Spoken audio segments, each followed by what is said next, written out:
너는 그들로 이 일을 기억하게 하여 말다툼을 하지 말라고 하나님 앞에서 엄히 명하라. 이는 유익이 하나도 없고 도리어 듣는 자들을 망하게 함이라. 너는 진리의 말씀을 옳게 분별하며 부끄러울 것이 없는 일꾼으로 인정된 자로 자신을 하나님 앞에 드리기를 힘쓰라. 망령되고 헛된 말을 버리라. 그들은 경건하지 아니함에 점점 나아가나니 그들의 말은 악성 종양이 퍼져나간 같은데 그 중에 후메네오와 빌레도가 있느니라. 진리에 관하여는 그들이 그릇되었도다. 부활이 이미 지나갔다 하므로 어떤 사람들의 믿음을 무너뜨리느니라. 그러나 하나님의 견고한 터는 섰으니 인침이 있어 일렀으되 주께서 자기 백성을 아신다 하며 또 주의 이름을 부르는 자마다 불의에서 떠날지어다 하였느니라. 큰 집에는 금그릇과 은그릇뿐 아니라 나무그릇과 질그릇도 있어 귀하게 쓰는 것도 있고 천하게 쓰는 것도 있나니. 마지막 절 다 같이 읽겠습니다. 그러므로 누구든지 이런 것에서 자기를 깨끗하게 하면 귀히 쓰는 그릇이 되어 거룩하고 주인의 쓰임에 합당하며 모든 선한 일에 준비함이 되리라. 아멘. 오늘 이 시간 자신을 힘써 주께 드리라, 자신을 힘써 주께 드리라 라는 제목으로 말씀을 전하도록 하겠습니다. 얼마 전에 평양제일로에 노예대회가 있었습니다. 참 기억에 남는 노예대회가 될 것 같습니다. 저희 평강의 자녀들이 석권을 했습니다. 미안하리만치. 뭐 유년부 같은 경우는 1학년, 2학년, 3학년 모두 다 대상을 휩쓸었고요. 그리고 또 노예대회 꽃이라고 할 수 있는 단체 율동, 그리고 또 합창도 대상, 또 단체 율동도 유년부, 초등부 다 대상. 미안하더라고요. 제가 사회를 봤는데, 제가 시상을 했는데 미안하리만치 석권을 하였습니다. 이렇게 평강의 자녀들이 그 평강교회 이름을 빛내고 또 하나님 앞에 또 기쁜 또 영광을 올려드릴 수 있었던 데에는 그 학생들의 또 노력과 또 열정이 있었지만 또 그 이면에 또 교사 선생님들의 또 노고와 헌신이 있었을 줄로 믿습니다. 이 다음 세대들을 교육한다는 것, 다음 세대들을 훈련시킨다는 것 정말 쉽지 않습니다. 이번 연도까지만 해야지, 너무 힘드니까 이번 연도까지만 해야지 라고 하면서도 또 이 일이 얼마나 가치 있는 일이고 정말 참된 일임을 알기 때문에 또 한 해 또 하고 또 하고 이렇게 헌신하며 섬기는 교사 선생님들이 있습니다. 작년 노예대회 때 제 아들과 함께 있었는데, 제 아들이 이제 수상 시상식을 하는데 이제 본인이 이제 동상 발표가 된 걸 보고 눈물을 이제 글썽글썽 흘리더라고요. 왜 우냐 이렇게 물어보니까 동상을 받아서 은상, 금상, 대상을 받고 싶은데 상을 못 받아서 너무 슬프대요. 제가 그 모습을 보고 이 아빠로서 똑바로 올바로 훈육을 해야겠다라는 생각이 팍 들어서, 너 왜 울어? 저는 알거든요. 제 아들은 공부를 안 했습니다. 그렇게 엄마가 성경 암송해라, 성경 공부해라 했는데도 끝까지 밤에 안 하고 놀았거든요. 저는 그걸 봤으니까. 너 공부 안 했잖아. 공부도 안 하고 노력도 안 했으면서 좋은 결과를 바라려고 하는 것은 정말 잘못된 일이야. 너가 만약에 열심히 노력을 했는데 좋은 결과를 못 받았으면 아빠가 너를 안아주고 위로해 줄 거야. 근데 아빠는 그렇게 할 수 없어. 너가 노력 안 한 걸 봤기 때문에 좋은 것을 기대하는 것은 옳지 않은 거야. 너가 정말 상을 받고 싶으면 다음부터 열심히 노력해. 이렇게 따끔하게 아빠로서 이야기해 줬습니다. 잘했나요? 네, 이렇게 해줬습니다. 울더라고요. 전제 이 사실을 싹 까먹었습니다. 싹 잊어버리고 이제 올해 딱 이제 성경고사를 제 아들이 쳤는데 대상을 받았습니다. 네, 저는 알고 있었습니다. 대상 받을지. 왜냐하면 열심히 노력했습니다. 성경 암송 구절 거의 다 외웠고요. 이 어른들도 까다로워 보이는 그런 문제들이 숱한데 항상 모의고사를 치면 90점을 항상 넘었거든요. 그래서 이번에 좀 대상 받을 수 있겠다. 열심히 노력해서 대상을 받아서 너무 기뻤습니다. 또 목사의 아들로서 학교에서 뭐 수학이나 뭐 영어나 이런 시험 1등하는 것보다 훨씬 더 기분이 좋더라고요. 그래서 많이 칭찬해주고 많이 안아주고 또 치하해주고, 너 이것 봐, 할 수 있잖아. 넌 할 수 있어. 기도하면서 하니까 되잖아. 이렇게 많이 이렇게 격려해줬습니다. 그런데 이게 돌아가는 길에 차를 타고 노예대회 끝나고 차를 타고 돌아가는 길에 이제 아들이 그때 갑자기 이 얘기를 하더라고요. 저는 완전 까먹고 있었는데 그 작년 이야기를 하는 겁니다. 아빠 그때 너무 슬펐어요. 제가 운 거는 상을 못 받아서가 아니라 아빠가 그렇게 얘기해서 너무 슬펐어요라고 이야기를 하는 거예요. 야, 저는 잊어버린 일인데, 정확히 1년 전 일인데 제 아들은 그걸 기억하고 본인이 상처를 받은 거죠. 아빠에 대한 상처를 받고 이제 그거를 얘기하는 거예요. 제가 그 얘기를 듣고 운전하면서 이제 오면서 이런 생각을 했습니다. 아, 내가 그때 아빠로서의 이런 올바른 얘기를 해준 것도 좋지만 그 아들의 마음을 조금만 헤아려 줬다면, 그 아들의 마음을 조금만 공감해 줬더라면, 아, 내가 아들을 한번 그때 안아줬더라면 참 더 좋은 아빠였을 텐데, 이런 생각을 하게 되었습니다. 우리의 아버지, 우리 하나님 아버지는 어떤 분이십니까? 우리가 매일같이 계속 넘어지잖아요. 우리 너무 연약한 존재 아닙니까? 근데 그럴 때마다 너 똑바로 해, 너 이거밖에 못해, 너 노력 안 해? 라고 하시는 아버지이십니까? 아니죠. 우리가 수차례 넘어지지만 그럼에도 불구하고 지켜봐 주시고 믿어주시고 다시 돌아올 걸로 아시고 우리를 보호해 주시고 인도해 주시는 분이 우리 하나님 아버지 아니십니까? 우리의 인생을 조금만 되돌아보면 우리의 인생의 순간순간 가운데 하나님께서 개입하시고 하나님께서 역사해 주셔서 오늘 이 자리까지 우리가 있지 않습니까? 과거에 역사해 주셨던 그 하나님, 그리고 현재에도 역사해 주시는 하나님, 그리고 미래에도 앞으로도 우리들의 인생을 시온의 대로로 인도해 주실 그 하나님을 우리가 믿지 않습니까? 그렇다면 우리가 하나님을 향한 기본적인 신앙의 태도와 자세가 어떤 마음을 가져야 되겠습니까? 바로 감사하는 마음을 가져야 됩니다. 항상 감사하는 마음. 하나님께 쓰임받는 그 성경의 인물들, 하나님께 귀하게 쓰임받은 하나님의 인물들의 공통점을 보면 감사함에 있습니다. 감사함. 특별히 감사하지 못하는 상황 가운데, 감사할 수 없는 상황 가운데서도 감사를 표현했던 인물들 모두 다 하나님께 귀하게 쓰임받는 인물들이었습니다. 예를 들면 다니엘서 6장을 보면 그 다니엘을 시기한 그 총리와 또 고관들이 다니엘을 죽이기 위해서 그 왕 외에 다른 신에게 절을 하거나 예배를 드리면 사자굴에 던지우게 되는 법을 제정을 합니다. 이 금령을 어기면 죽게 된다는 것을 다니엘은 알면서도 그날 집으로 돌아가서 윗방에 올라가서 예루살렘을 향하여 창문을 열고 하나님께 3번씩 무릎 꿇고 감사하였더라라고 성경은 기록하였습니다. 다니엘이 감사할 수 있는 상황이 아니죠. 내가 더 이상 하나님께 영광의 예배를 올려드릴 수 없는 상황에 처해져 있는데 내가 앞으로 어떻게 해야 되나 고민하고 어떻게 이룰 수 있지? 번민하고 있어야 할 때에 다니엘은 어떻게 하였습니까? 감사하였다라고 성경은 기록하고 있습니다. 사도 바울도 마찬가지죠. 사도 바울도 그 복음을 전하다가 신라와 함께 억울하게 매도 맞고 감옥에 갇히게 됩니다. 정말 억울하지 않습니까? 딴짓하다가 감옥에 갇힌 것도 아니고 정말 하나님 나라를 위해서, 하나님 나라 확장을 위해서 복음을 전하다가 감옥에 가게 됐는데 너무나도 억울하잖아요. 하나님 이게 맞는 겁니까? 하나님을 위해서 제가 이렇게 열심으로 나아가는데 지금 제 앞에 있는 결과는 매를 맞았고요, 감옥에 있습니다. 정말 하나님 살아계시는 거 맞습니까? 따질 수 있는 상황이잖아요. 그런데 성경은 사도 바울과 실라가 하나님께 찬미하고 감사했다라고 성경은 기록하고 있습니다. 대단하지 않습니까? 다윗도 마찬가지죠. 시편, 그 150편의 시편 가운데 다윗이 그 강야에 있을 때, 고난 가운데 있을 때, 어려운 가운데 있을 때 96편의 감사의 시편을 다윗은 하나님께 올려드렸습니다. 욥도 마찬가지죠. 자신의 모든 건강을 잃고 하자신의 사랑하는 자녀들을 다 잃고 재산도 잃고 아내에게 무시당하고 친구에게 무시당하는 그 상황 가운데 욥은 분명히 하나님을 최선을 다해서 섬기고 있었거든요. 억울하지 않습니까? 그런데 그 가운데서도 욥은 하나님을 끝까지 신뢰하며 감사함으로 나아갔습니다. 이처럼 하나님께 귀하게 쓰임받는 일꾼들을 보면 공통점이 하나님께 감사하였다라는 것입니다. 그래서 우리도 마찬가지입니다. 우리의 삶을 돌아보면서 또 우리 현재의 삶을 바라보면서 또 앞으로 미래에도 우리 삶을 인도해 주실 그 하나님을 바라보면서 우리는 감사하는 마음으로 나아가야 된다는 것입니다. 그래서 요한 1서 3장 16절에 이렇게 기록되어져 있습니다. 우리 다 같이 읽겠습니다. 시작.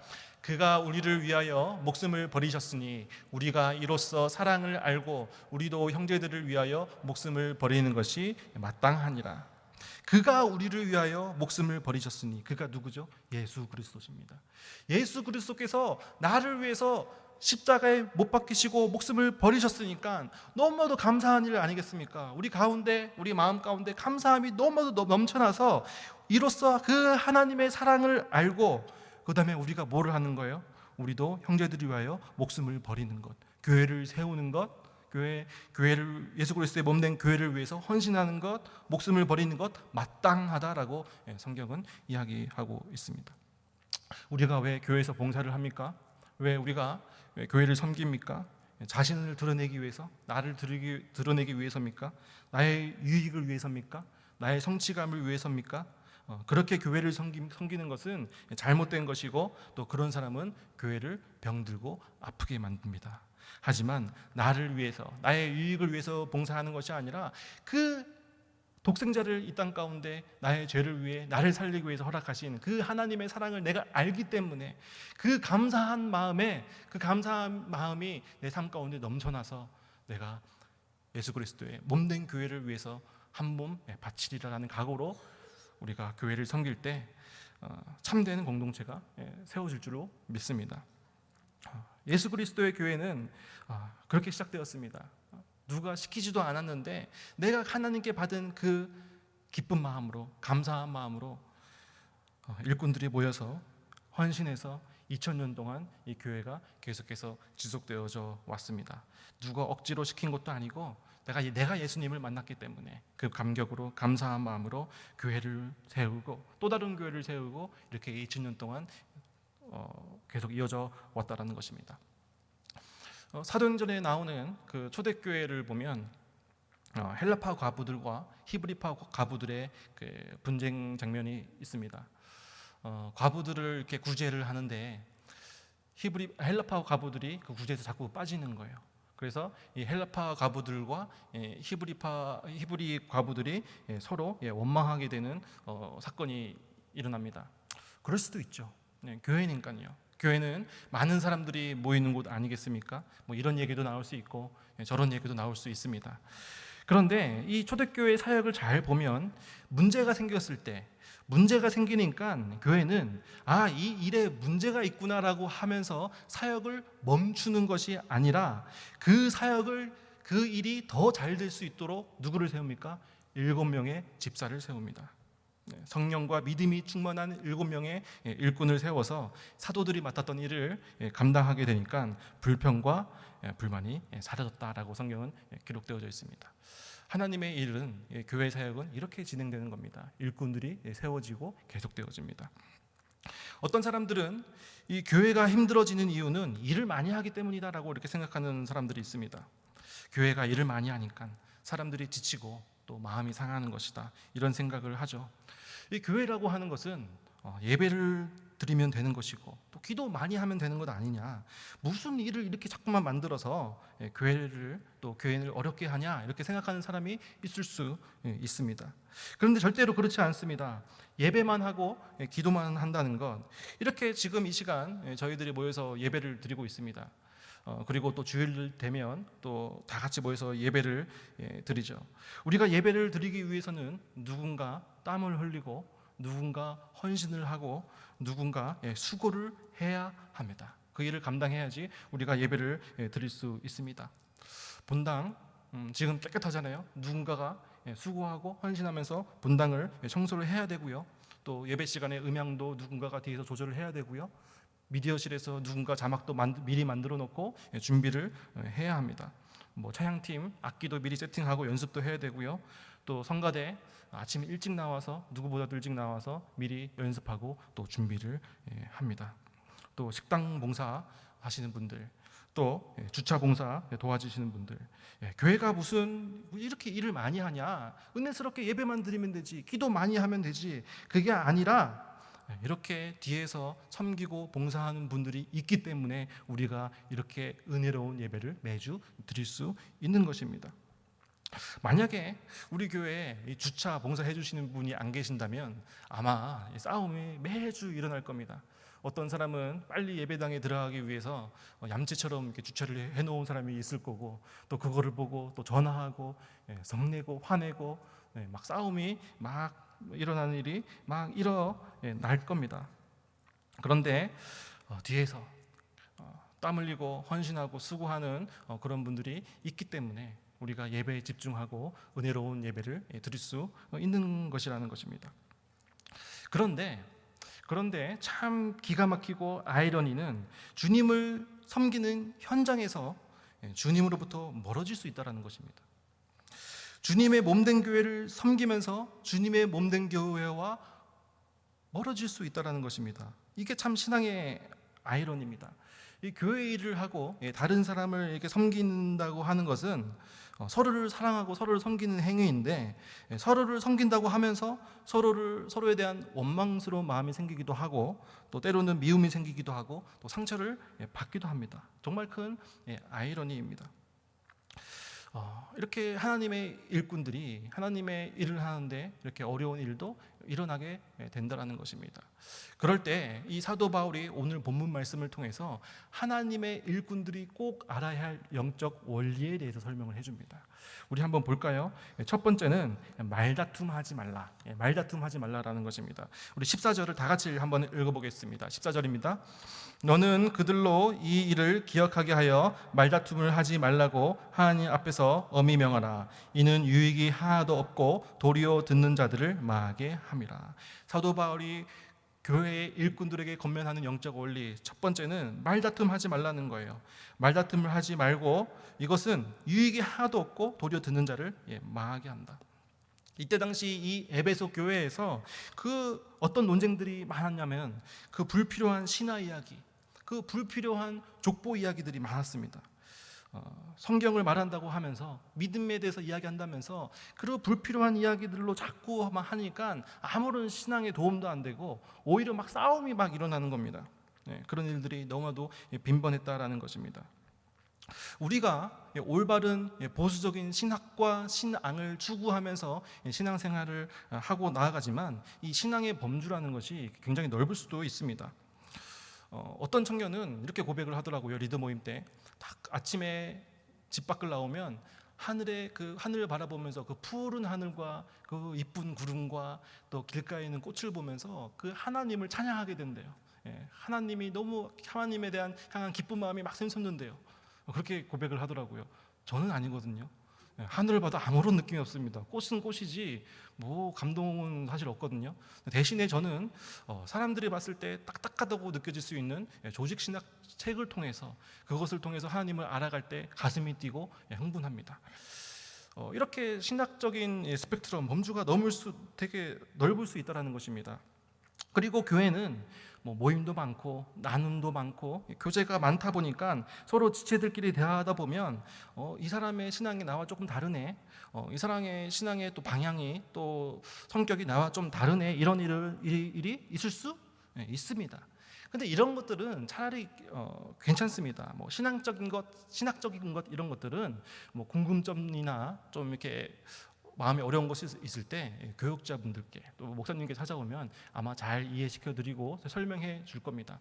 그런데 진짜 문제가 뭐냐면 사역을 하던 중간에, 회의를 하는 중간에, 교회를 막 사역을 막 봉사를 부서 회의를 하는 중간에 서로 의견이 다른 경우에 고성이 오가기도 하고 싸움이 일어나기도 한다라는 것이죠.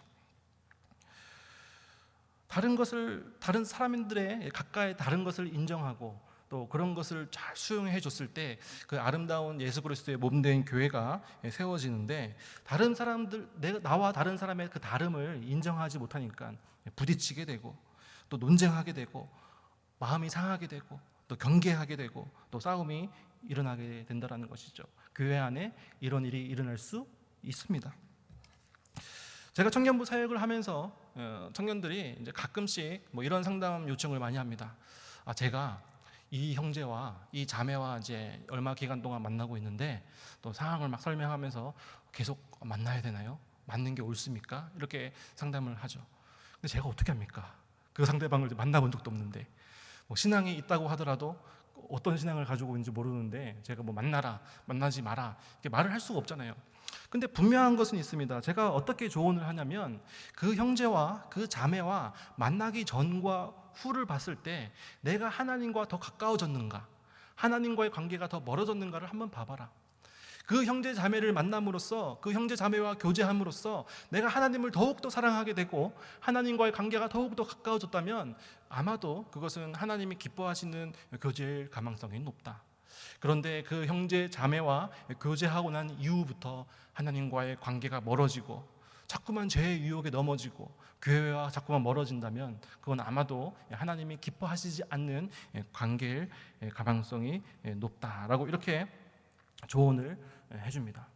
신앙도 마찬가지인 것 같습니다. 이걸 확인해야 됩니다. 내가 어떤 형제와 어떤 자매와 어떤 지체와 논쟁을 할 때 이 논쟁을 통해서 내가 예수님과 더 가까워질 수 있는가? 이 논쟁을 통해서 내가 그 하나님의 사랑을 누릴 수 있는가?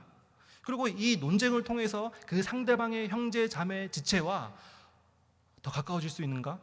그 형제 자매 지체에게 사랑의 마음을, 더 큰 사랑의 마음을 품을 수 있는가라고 봤을 때 그렇다면 그 논쟁은 옳은 논쟁일 줄로 믿습니다.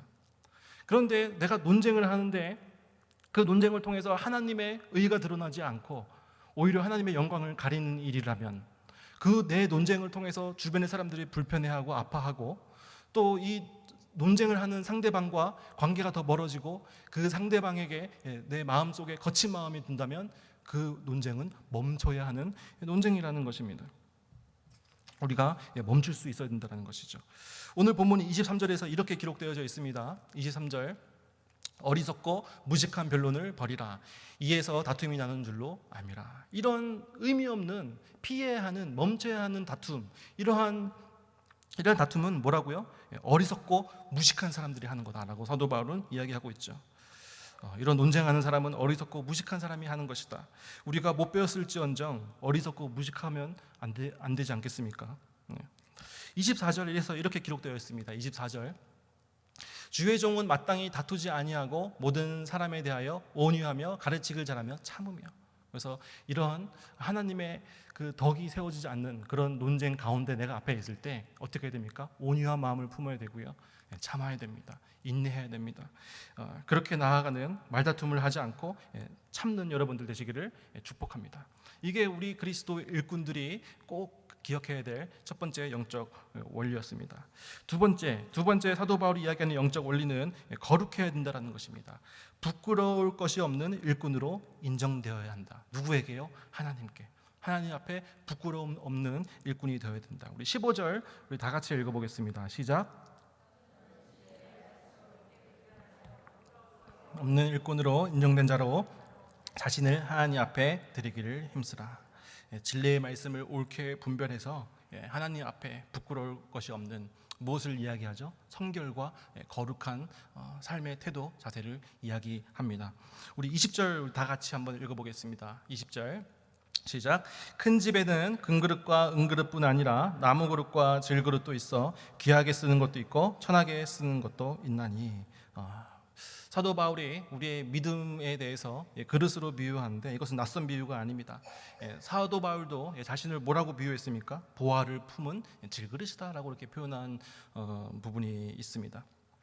큰 집에, 그러니까 우리가 교회로 해석할 수 있죠.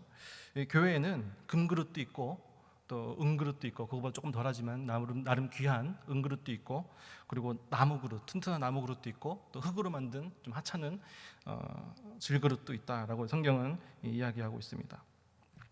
사도 바울이 이때 이 시대에는 요즘에야 뭐 쓰레기통, 그리고 뭐 뭐 오물통, 뭐 음식물 쓰레기통 이렇게 다 용도에 맞게 잘 구분되어져 있는데 이때 당시는 그런 게 없이 그냥 똑같이 그릇으로 다 이렇게 사용되어졌다고 합니다.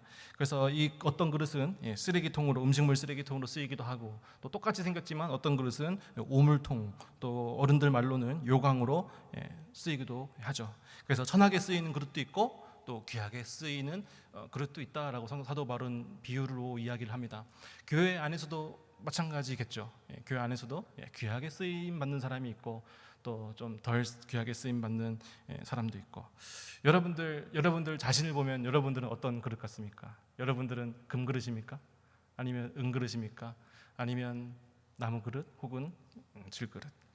이렇게 물어본다면 당연히 이렇게 대답하는 게 모범 대답이겠죠. 아이고 저는 금그릇이든 은그릇이든 뭐 질그릇이든 아무 상관없습니다. 저는 질그릇도 좋아요. 다만 하나님께 귀하게 쓰임 받기만 하면 저는 좋습니다라는 모범 답안을 여러분들이 아마 생각하실 겁니다. 그런데 교회에서 똑같이 사역을 하고 교회를 섬기는데 어떤 사람은 금그릇 대접을 받고 어떤 사람은 은그릇 대접을 받고 어떤 사람은 질그릇 대접을 받는다면 우리의 마음이 어떨까요? 이렇게 아마 굉장히 불편할 겁니다.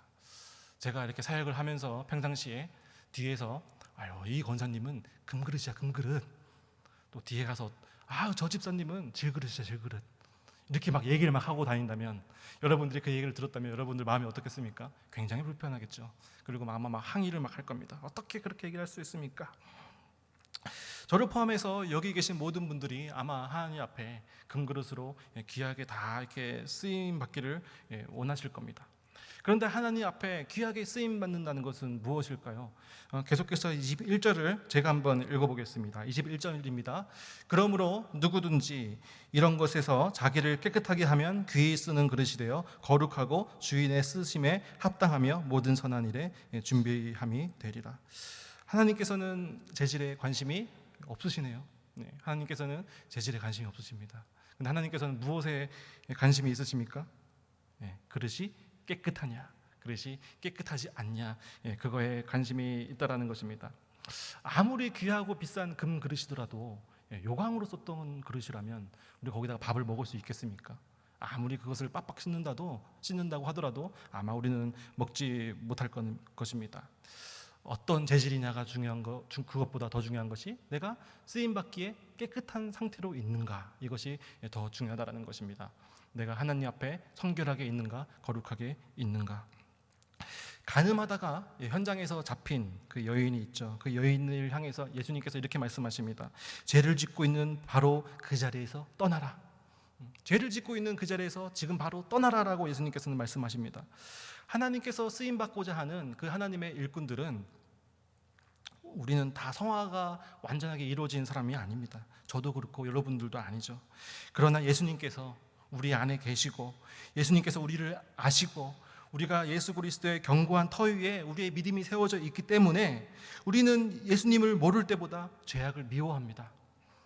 우리는 죄를 두려워합니다. 그리고 우리는 그 죄의 결과에 몸서리를 칩니다. 그리고 우리는 어떻게 해서든지 하나님 앞에 가까이 가기 위해서 노력하면서 살아가고 있습니다. 우리가 우리를 깨끗하게 만드는 것이 아니라 우리가 하나님을 사모하며 예수 그리스도의 십자가를 매일과 같이 붙잡으면서 나아갈 때 예수님께서 우리를 깨끗하게 쓰시고 예수 그리스도의 몸된 교회에서 귀하게 쓰임 받는 그릇으로 우리를 만들어 주실 줄로 믿습니다.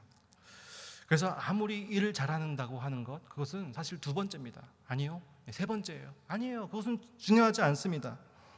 근데 제일 중요한 것은 내가 하나님 앞에 쓰임 받을 수 있게 깨끗하게 준비가 되어져 있는가, 이것이 가장 중요하다라는 것입니다.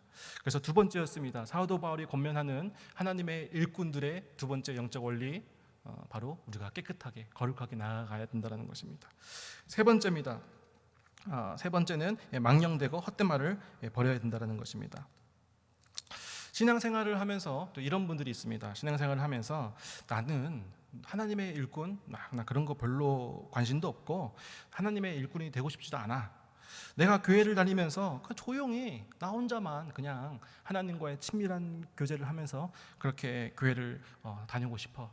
자꾸 누가 와서 이것 좀 해라, 일을 시키면 나를 난 너무 불편하고 나를 투명 인간 취급해 주는 그런 교회로 나는 가버릴 거야 라고 이렇게 생각하시는 분도 있을 수 있습니다.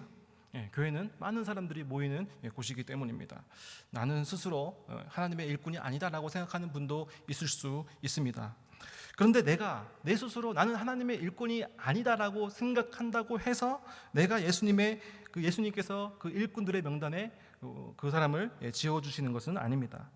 왜냐하면 우리가 그 예수님을 인격적으로 만나고 예수님을 믿으면 우리가 무엇이 되죠?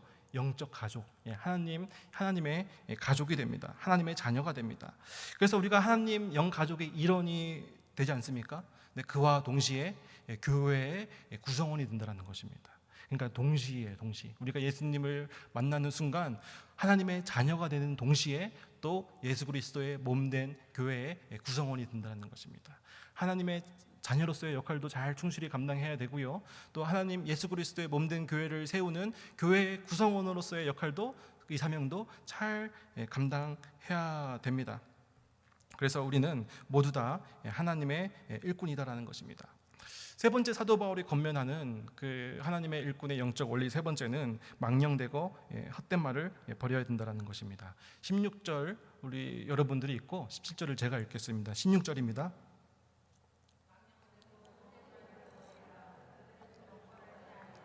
점점 나아가나니 17절 그들의 말은 악성 종양이 퍼져나간 같은데 그 중에 후메네오와 빌레도가 있느니라. 16절에 보니까 망령되고 헛된 말을 버리라. 그들은 경건하지 아니함에 점점 나아간다라고 되어 있습니다. 이 16절을 한번 제가 쉬운 성경을 한번 가져와 봤습니다. 뭐라고 표현되어 있는지 쉬운 성경을 보니까 이렇게 기록되어 있습니다. 제가 읽어보겠습니다. 쓸모없는 세상적인 것들을 이야기하는 사람들을 피하십시오. 그런 사람들은 하나님으로부터 점점 더 멀어지게 할 뿐입니다.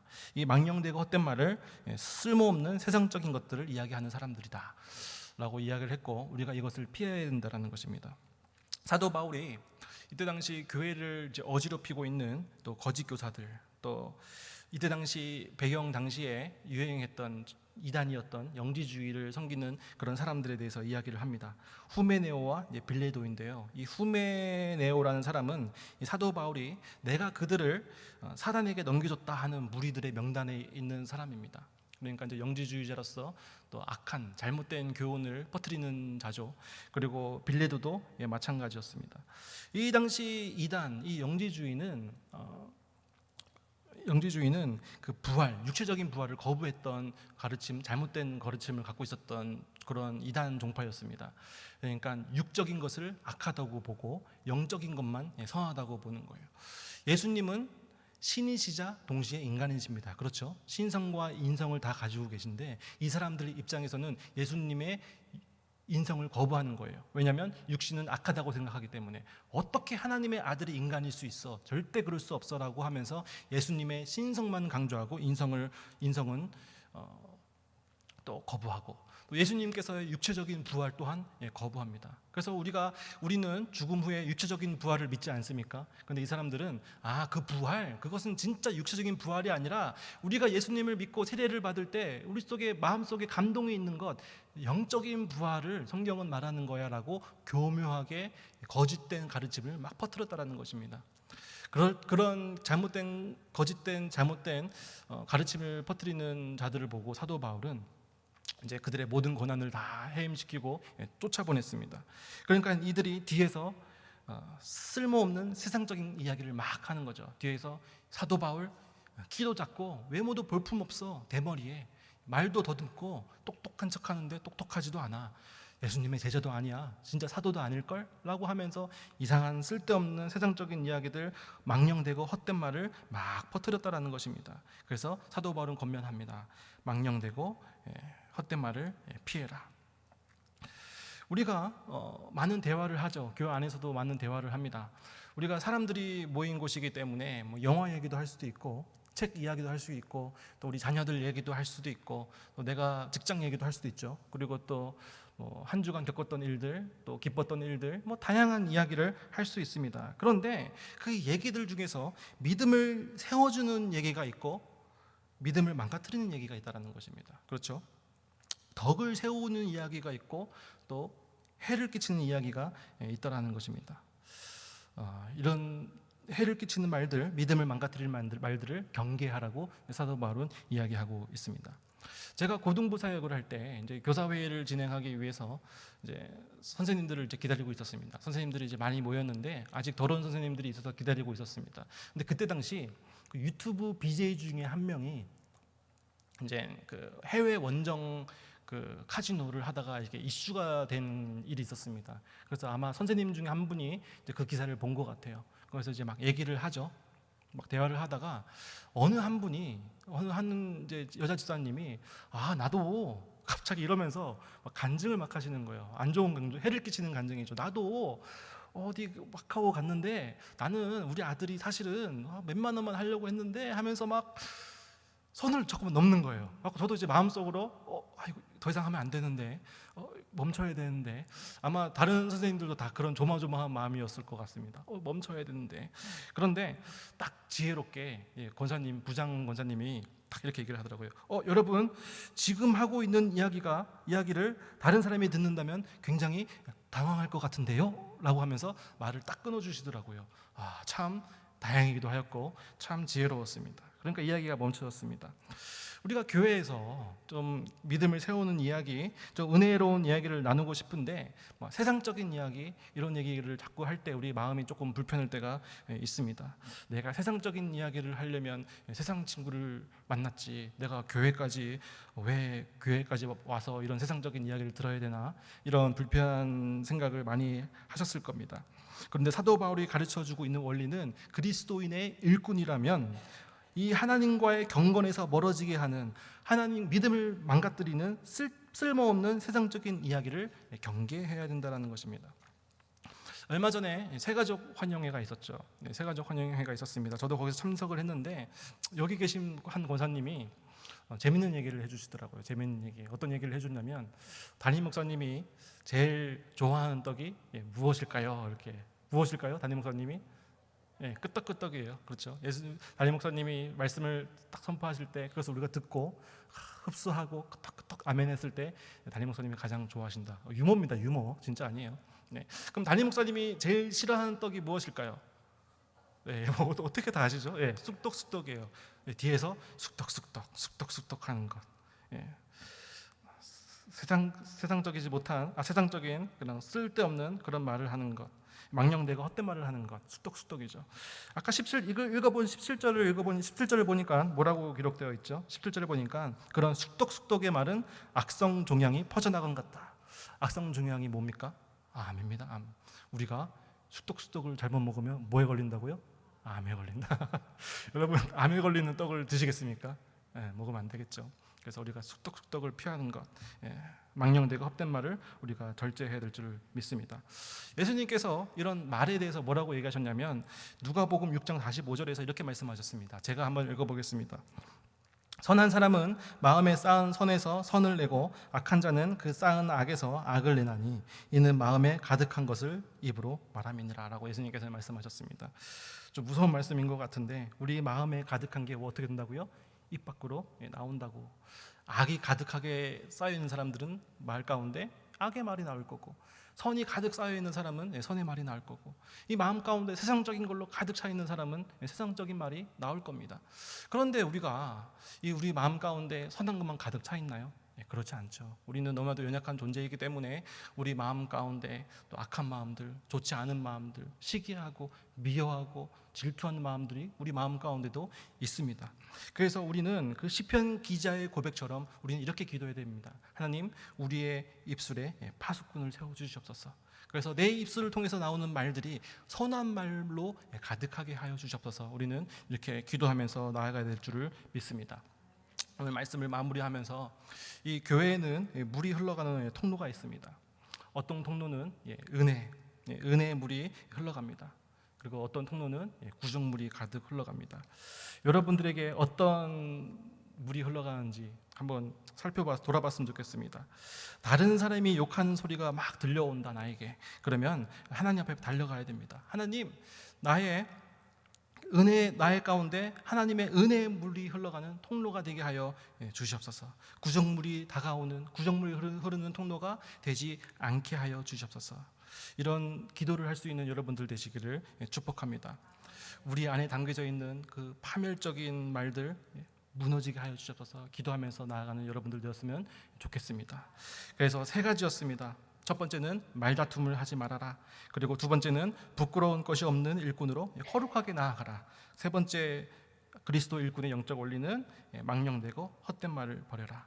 이렇게 살아가는 여러분들 되시기를 축복합니다. 기도하겠습니다. 하나님 아버지, 오늘 말씀을 통하여 정말 하나님께서 저희들을 너무나도 사랑하여 주셔서 저희들 가운데 예수 그리스도를 이 땅 가운데 허락하여 주시고 또 그 예수 그리스도의 십자가 사건을 저희들이 그 하나님의 사랑을 알고 너무 감사하는 마음으로 기뻐하는 마음으로 교회를 섬기면서 나아가기를 원합니다.